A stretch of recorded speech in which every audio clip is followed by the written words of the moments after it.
Jeudy's sideline eruption wasn't just frustration. It was years of unsteady quarterback play, inconsistent usage, and fading confidence erupting in one raw moment. Facing yet another quarterback transition, this time to rookie Shedeur Sanders, Jeudy found himself sidelined both in the game plan and in trust. As Sanders attempted to assert control, Jeudy pushed back, not just against a rookie but against a system that he feels has overlooked and underutilized him. The argument wasn't about one play, it was about everything building up to it. And now, with ownership eyes squarely on the fallout, Jeudy's future may hang in the clash is bigger than two players. It's about how teams handle dysfunction in real time, and how they balance growing pains with preserving talent. Jeudy's body language and Sanders' restraint offer two opposing answers to the same problem. If you're into the real story and all the messy twists they don't show on highlight reels, go ahead and subscribe. And if you're sticking around to see how this Browns QB chaos plays out, you should definitely be subscribed. What happens when trust disappears? Haslam's awareness and rumored displeasure makes this more than a Broncos issue. It's a warning shot for anyone underestimating how deeply moments like this can cut into team fabric. For Sanders, this is the first true leadership test. For Jeudy, it could be the final one. This story didn't start on the sidelines. It started long before Jeudy turned toward Shedeur Sanders with that look, the one that told the whole world, something's wrong here. By the time cameras caught the argument during the Broncos 49ers game, everything had already unraveled. That confrontation was just the moment it all spilled into public view. And it wasn't just about a single play or a miscommunication. It was the result of weeks, maybe months, of trust eroding, performances slipping, leadership being tested, and an organization struggling to figure out what direction it's actually going in. Let's call it what it is, a breakdown of chemistry, of confidence, of culture. Jeudy's frustration didn't come out of nowhere. He's had a tough season. Drops, mental lapses, and a clear lack of involvement in the offense. The targets aren't coming. The rhythm isn't there. And with every game, it's become more obvious that the connection between Jeudy and Sanders is strained at best. That matters. In the NFL, the bond between quarterback and receiver isn't just technical, it's built on trust. And that trust? It's broken. Then there's Shedeur Sanders. A rookie quarterback under immense pressure, already being positioned as the face of the franchise. And whether he asked for that role or not, he has it now. The moment Jeudy challenged him, Sanders responded with calm. He didn't escalate. He didn't lash out. He tried to explain. That's leadership. It showed a level of composure and awareness that you don't often see from a first-year player, especially in the middle of a tense game. But here's where it gets complicated. When you have a young quarterback trying to lead and a veteran receiver trying to stay relevant, those roles can clash, especially when the offense starts to revolve around someone new. Jeudy's not just fighting for catches. He's fighting for a future, for a contract, for a reason to be part of this system. And when that fight starts to feel one-sided, frustration like his isn't just predictable, it's inevitable. But what happened after the game? That's what turned this into something bigger than a sideline dispute. Reports surfaced that Browns owner Jimmy Haslam, yes, Browns owner, was closely watching the situation. And when head coach Kevin Stefanski defended Jeudy, Haslam reportedly threatened him. That's not just meddling. That's interference at the highest level. It's one thing for ownership to have opinions. It's another to start flexing power against the coaching staff for backing a player who's visibly struggling and clearly emotional. Haslam reportedly saw Stefanski's support for Jeudy as stepping out of line, as being disloyal to the direction of the team, which now revolves around Sanders. That's where the red flags start multiplying. Because when a coach gets punished for defending his player, that sends a message, not just to Jeudy but to the entire locker room. And the message is loud: fall in line or find your way out. That's not leadership. That's control. And now the Broncos have a different kind of problem. It's no longer just about whether Jeudy and Sanders can find chemistry. It's about whether the locker room still believes this team is being built for all of them, or just a chosen few. When trust disappears between players and staff, and when ownership starts taking sides in player disputes, unity doesn't stand a chance. Let's be clear, Jeudy hasn't been perfect. The frustration is real, but so are the mistakes, the drops, the inconsistencies. But if the organization wanted to hold him accountable, there were better ways. Benching him, limiting his snaps, having a private conversation. What they did instead, turning the entire situation into a public power play, only made things worse. And Stefanski? He's now coaching under threat. Literally. When an owner threatens a coach for defending a player, it creates fear. Not just for job security but for every decision going forward. If Stefanski backs another frustrated player, does he get benched next? If he tries to push for team chemistry over optics, does that cost him the locker room, or his career? This is where leadership gets tested. And not just on the field. The next 5 games aren't just about wins. They're about survival. For Jeudy, they're a chance to claw back relevance. To prove he still belongs in this system, if there's even a future for him here. For Sanders, they're a chance to grow into the leader this team clearly wants him to be. Not just by staying calm in the face of conflict, but by rebuilding bridges, even with the teammates who've started to feel pushed aside. Because leadership isn't just poise. It's empathy. It's connection. It's the ability to turn tension into trust. And for Stefanski, these 5 games might decide everything. His authority has been challenged. His position has been compromised.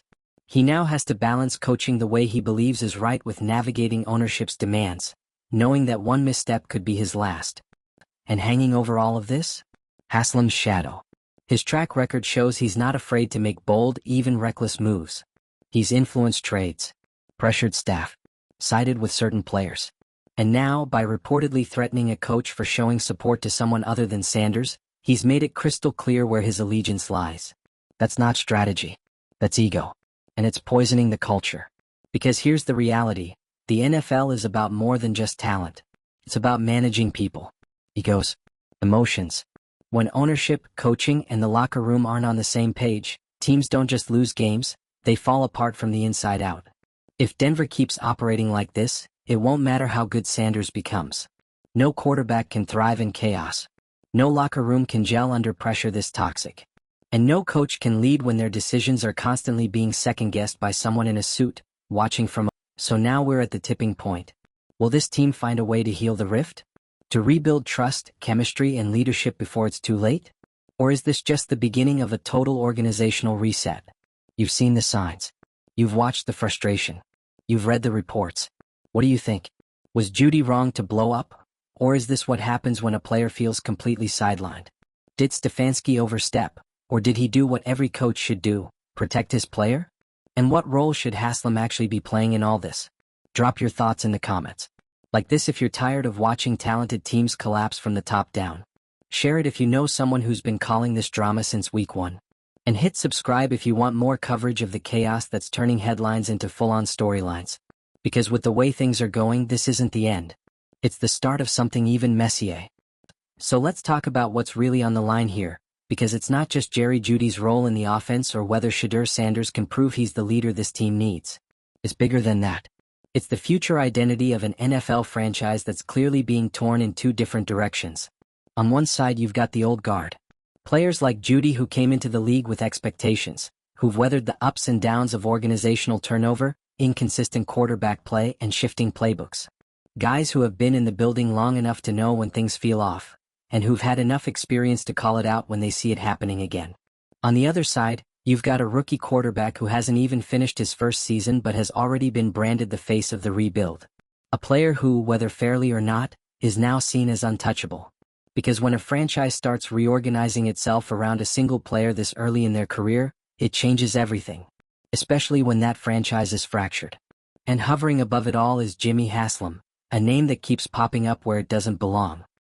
The fact that a team owner, not even from this team, has reportedly taken such a strong stance on internal conflict within another franchise's locker room is wild enough.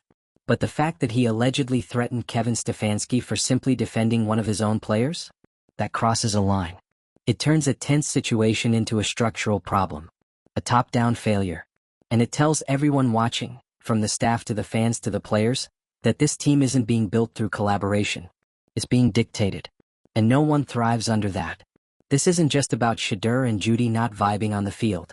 It's about how ownership is playing referee between personalities, instead of letting football people solve football problems. It's about how public loyalty to one player is making everyone else expendable by default. And it's about how that kind of environment suffocates growth, because if you're not the favorite, you're disposable. Let's get back to Jeudy. Yes, his numbers are down. His impact has faded. But what no stat line can show is how much chemistry matters. When a quarterback doesn't trust you, you stop getting looks. When you stop getting looks, you lose rhythm. When you lose rhythm, you make mistakes. And then you get blamed for being a distraction. It's a vicious cycle, and it's clear Jeudy is caught in it. He's frustrated. Publicly. Emotionally. And maybe even self-destructively. But that frustration didn't happen in a vacuum. It came from a steady erosion of confidence, communication, and connection. And Shedeur? He's in a tough spot too. He didn't ask for this chaos. But now he's at the center of it. He's been composed. He's been professional. And his effort to de-escalate during the sideline argument was the right move.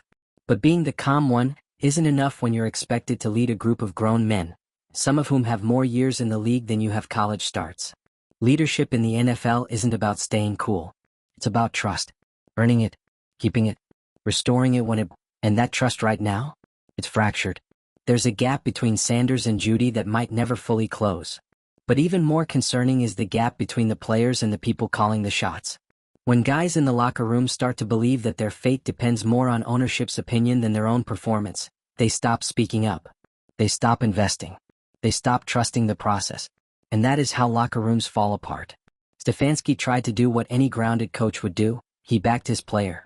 He didn't excuse the outburst, but he gave it context. He acknowledged that frustration like Jeudy's doesn't come out of nowhere. He saw a guy who was hurting, and he did what leaders are supposed to do. He showed. And for that, according to reports, he got threatened. That kind of retaliation doesn't just affect one coach.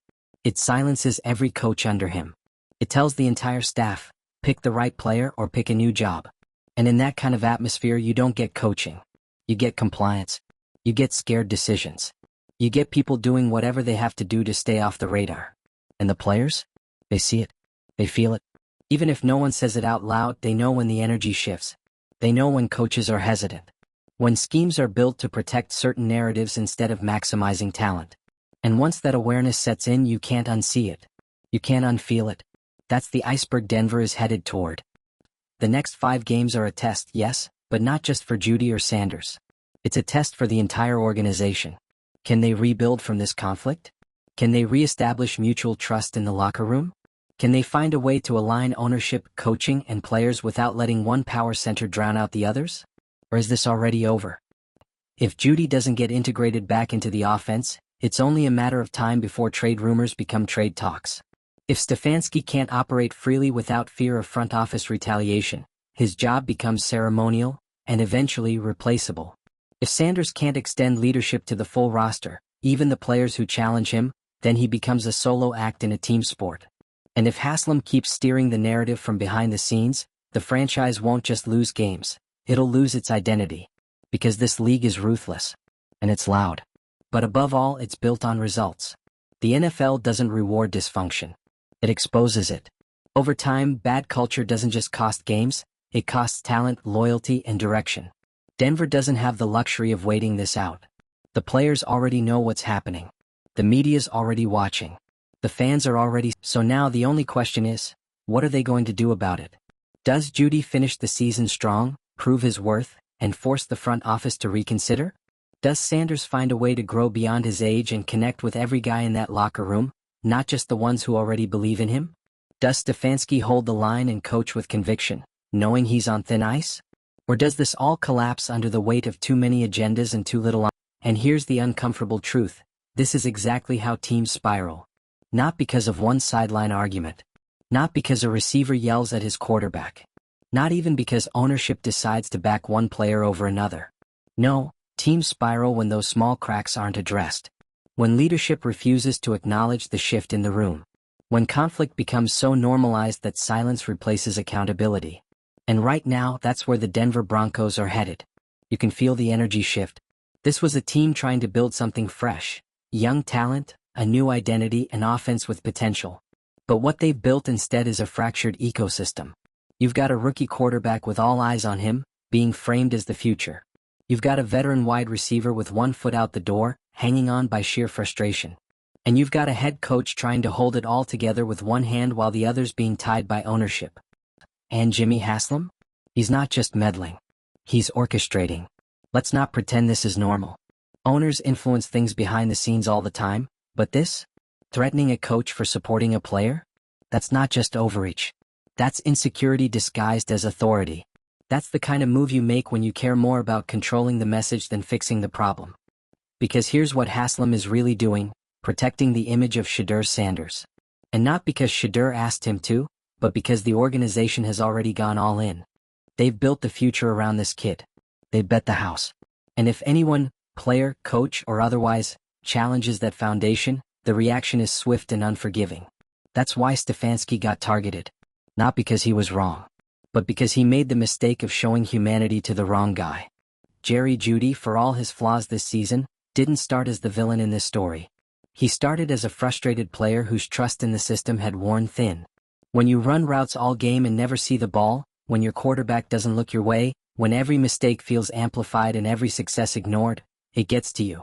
And if no one is pulling you aside, checking in, making you feel seen, it builds. And that's what finally snapped during the 49ers game. But instead of the team saying, "Let's figure this out," the response was, "You're out of line." And when Stefanski tried to step in and advocate for his player, Haslam drew the line in the sand. Publicly. Aggressively. That tells every other player on the roster exactly how things work now. Speak up and you're next. The fallout from that kind of culture isn't instant. It doesn't always blow up right away. But it's corrosive. It eats away at relationships. At loyalty. At trust. Players stop going the extra mile. Coaches start watching their words. Every meeting becomes more about optics than truth. Every decision gets filtered through the lens of, will this upset the wrong person? That's how dysfunction festers. Quietly. Until the season slips away and everyone starts pointing fingers. Let's say the Broncos don't address this. Let's say they keep rolling forward like nothing happened. What happens? Jeudy drifts further out of the offense. The chemistry with Shedeur never comes back. The locker room splits into silent factions. Some bought into the new regime, some just waiting out the clock. Stefanski gets through the season, maybe. But the respect he had? It's taken a hit. Players now know that his authority can be overridden by someone who doesn't even sit in the room. And Shedeur? He's left carrying the weight of a fractured team before he's even finished proving himself. That's not how you set up a rookie quarterback for success. That's how you break one. Because leadership isn't just about poise on the sideline. It's about connection. It's about being trusted by everyone in the room, not just the front office. And no matter how talented you are, if your teammates feel like you're the reason the coach got silenced or a veteran got pushed out, that trust starts to fade. And without trust, even the best quarterback can't. So what would fixing this actually look like? It starts with honesty. The organization has to admit there's a problem. That there's been a breakdown in communication, in chemistry, in leadership. Not just from the players but from ownership down. Someone in power needs to take accountability, not pass it off, not hide behind, "It's just football," but own the dysfunction. Then you start rebuilding trust. You sit down with Jeudy.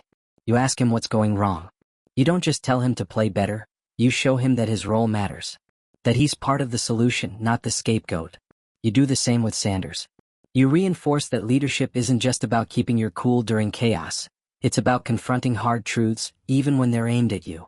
It's about sitting across from a frustrated teammate and saying, "Let's fix this together." And Stefanski? You let him coach. You trust him to handle personalities, to navigate tension, to make calls without fear of blowback. You don't threaten him behind closed doors. You empower him. Because if you're going to hold him responsible for the team's performance, he deserves full control of how he runs it. And if Haslam can't step back from micromanaging, then maybe he is the one who needs to be reevaluated. Because this isn't just about one bad week. This is about a pattern. A culture that rewards silence, punishes honesty, and builds around image instead of identity. That doesn't win championships. That doesn't even win locker rooms. It leaves players disillusioned, coaches disconnected, and fans exhausted from watching talent go to waste because no one at the top knew how to manage egos without letting their own get in the way. So here's where it stands. Jeudy has 5 games to prove he can be trusted again, not just with the ball but with the team's confidence. If he can't, he's probably gone. Shedeur Sanders has 5 games to step up not just as the quarterback but as the glue. If he wants to be the leader this team needs, he's got to start repairing relationships, not just maintaining composure. And Stefanski? He's on borrowed time unless something shifts. He either becomes the coach who led through adversity, or the one who lost control. Denver doesn't have room for maybes anymore. The locker room is watching. The league is watching. Everyone's waiting to see what kind of franchise this team wants to be. And right now the answer is far from clear. And if you think this ends when the season does, think again. Because moments like these don't just go away in the off-season. They linger. They show up in trade requests, in exit interviews, in locker room whispers and unfollowed Instagram accounts. And most of all, they show up when players start looking around and thinking, why am I still here? Jeudy may finish out the season, but let's be honest, he's already being evaluated like a guy on his way out. If the Broncos don't actively try to reintegrate him into the offense, then what's the point? He's playing for his future, and right now it looks like that future might not include Denver. But the most tragic part? He might not even get the chance to prove he still belongs, not because of his ability but because of the politics swirling around him. Meanwhile, Shedeur Sanders is walking into the second half of his rookie season with the weight of a franchise on his shoulders and the spotlight of ownership squarely at his back. That kind of pressure breaks some players. It isolates others. And if he's not careful, it could start to isolate him from the very teammates he needs most. Because being the guy doesn't mean anything if nobody wants to go to war for you. And what about Kevin Stefanski? A head coach who tried to do the right thing only to get shut down from the top. You can coach your heart out, plan the perfect game, and build trust with your guys, but none of that matters if ownership undermines you the second it feels uncomfortable.